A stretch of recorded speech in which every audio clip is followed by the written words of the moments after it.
অংশগ্রহণ করেছেন। আমাদের মিছিল অংশগ্রহণ করার মধ্যে দিয়ে সারা বাংলাদেশে আমাদের সুস্থতা অনুপ্রাণিত হয়েছে। বারবার কারাগারে গিয়েছে, আমাদের সঙ্গেও আমি গিয়েছি।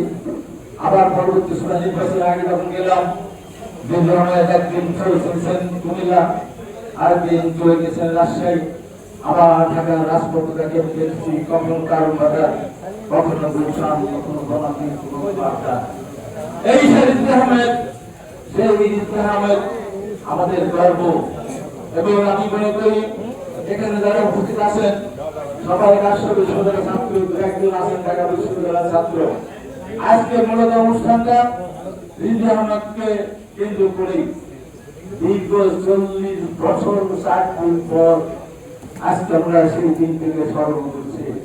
1984 আর 2024 আর 22 থেকে 26 4 দিন, দীর্ঘ 40 বছর 4 দিন পর রিজভী আহমেদের সেই সময় বরিষ্ঠ ভূমিকার কথা আমরা স্মরণ করছি।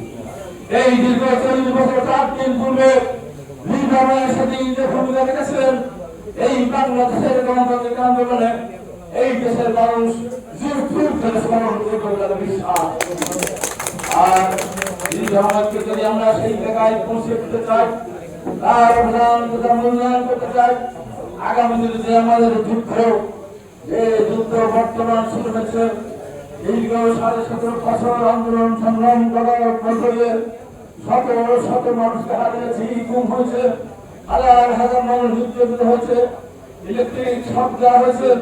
সেই বেঞ্চ থেকে নিয়ে আসতে যখন কটাক্ষ করে কিছু কিছু ছেলেরা এবং কিছু কিছু দল, আমি পরিষ্কার করে বলতে চাই, যত ষড়যন্ত্রের হোক না কেন, দেশনীতি বেগম খালেদা জিয়া এবং যারা তারেক রহমানের নেতৃত্বে বাংলাদেশ সামনের দিকে এগিয়ে যাবে, একটা নির্বাচন হবে, সেই নির্বাচন অবশ্যই আমেসি বিজয় লাভ করবে।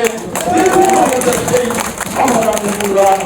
আবার আজকে বলতে চাই, সেদিন শহীদ ছিল আজিজ হঠাৎ, সেদিন শহীদ সাধারণ ছিল, এরকম শত শত শহীদের রক্তের বিনিময়ে আমরা খারাপ করেছিলাম। কিন্তু পরবর্তী সময় দেখলাম সেই সাথে সাথী হয়ে 15.5 বছর এই বিগত সরকার আমাদের উপরে নির্মম অত্যাচার করেছে।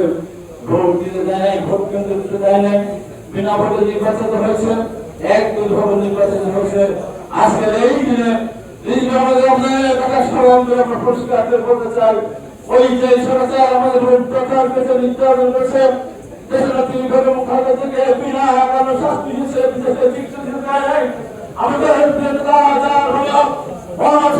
ভোট দিয়ে যুদ্ধ করে দেশ স্বাধীন করেছিলেন, বীরত্ব মুখোমুখি করেছিলেন। শেখ রহমানের জিয়া আমাদের সন্তান তারেক রহমানকে দীর্ঘদিন বাংলাদেশ রাষ্ট্র দেয়নি। একের পর এক মিথ্যা মামলা সাজা দিয়েছে, একের এক গ্রহণ করেছে, রহমানের নামে মিথ্যা মামলা সাজা দিয়েছে।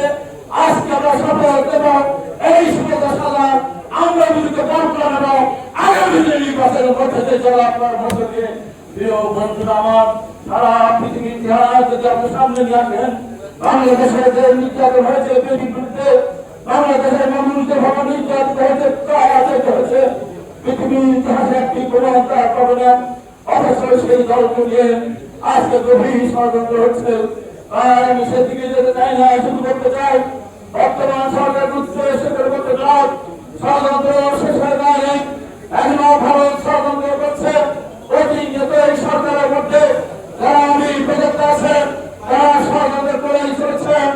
আপনারা মনে করবেন না, আপনারা আগায় পানি বেরিয়ে এই পরিবাহী এই সমুদ্র পার হতে পারবেন, এই উত্তর সমুদ্র পার হতে পারবেন, পার হতে চাইলে বিএনপিকে সঙ্গে নিয়ে ছাড়া কোনোভাবে সম্ভব হবে না। তাই বিএনপির বিরুদ্ধে আন্দোলন করবেন না।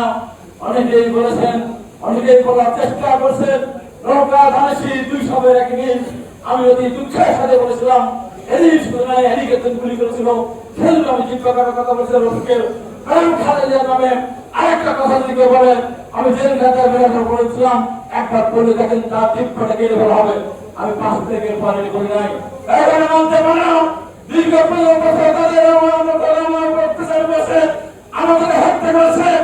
সেই লোকরা ধানের সৃষ্টি দ্বারা এক ভাই মূল্যায়ন করতে চায়, তাদের বিরুদ্ধে আবার হুঁশিয়ার চরণ করে বলতে চায়, আবার করতে চায়, আমার নামে মামলা